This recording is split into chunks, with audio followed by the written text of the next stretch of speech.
What's going on, guys, and welcome to the channel. I want to take a moment to say thank you to all my new subscribers. Your support is very appreciated.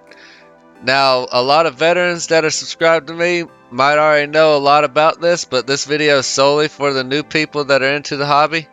Today we're going to be talking about brown algae.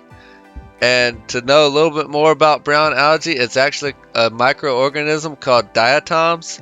It feeds off of excess nutrients, excess nitrates in your tank, and one of the ways to combat it are to do major water changes and just clean it off the glass. It's kind of an inevitable thing in the hobby, and I usually keep it in my tanks because it's a viable food source for most of the fish. As far as otocinclus, hillstream loaches, dwarf gobies, all those algae-eating fish love diatoms and brown algae. So I try to keep it in my tank. It makes me have to feed algae wafers a little less. Now it is a little overgrown in the 75 gallon, so that's why I'm cleaning it today. I'm going to get some more neurite snails and hopefully some shrimp to help combat it a little bit more. When you're first cleaning your aquarium, you want to make sure you have a good scraper and a good sponge. I bought this sponge at PetSmart. They usually run about 11 bucks. I try to find ones with the longer handles when it comes to the bigger tanks because you don't want to get your hands wet and sloshing water around everywhere. But brown algae comes off relatively easy, as you can see. You just gotta make sure you get in the corners and most of the surface area. I usually just do the front panel when I'm cleaning the glass. Like I said, it's a viable food source for most algae eaters, so I just leave it on the back glass and the side panels, and I usually let the fish do the work for me. When cleaning around your plants, make sure you do it gently. That way you don't disturb any of the plant's roots or rip them up by accidentally getting them caught in the sponge.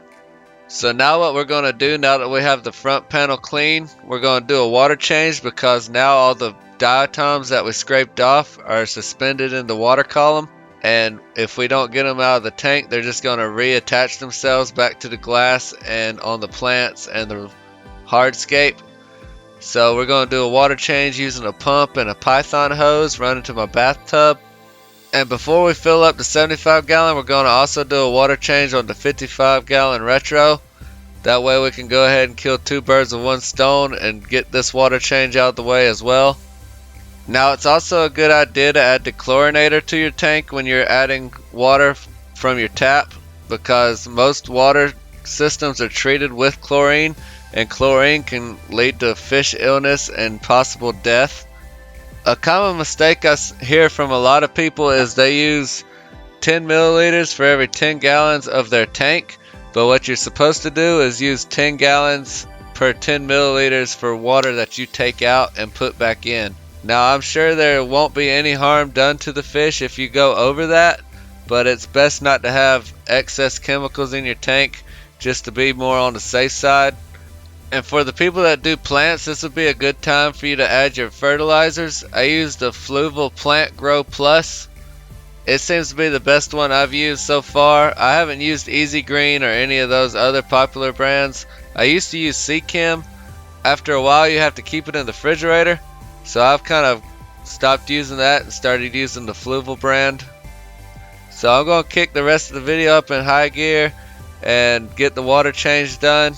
If you enjoyed the video and feel like you learned anything from it, be sure to subscribe and hit the notification bell because I'm going to try to do some more videos like this. And if you enjoyed what you saw, leave a comment below, let me know.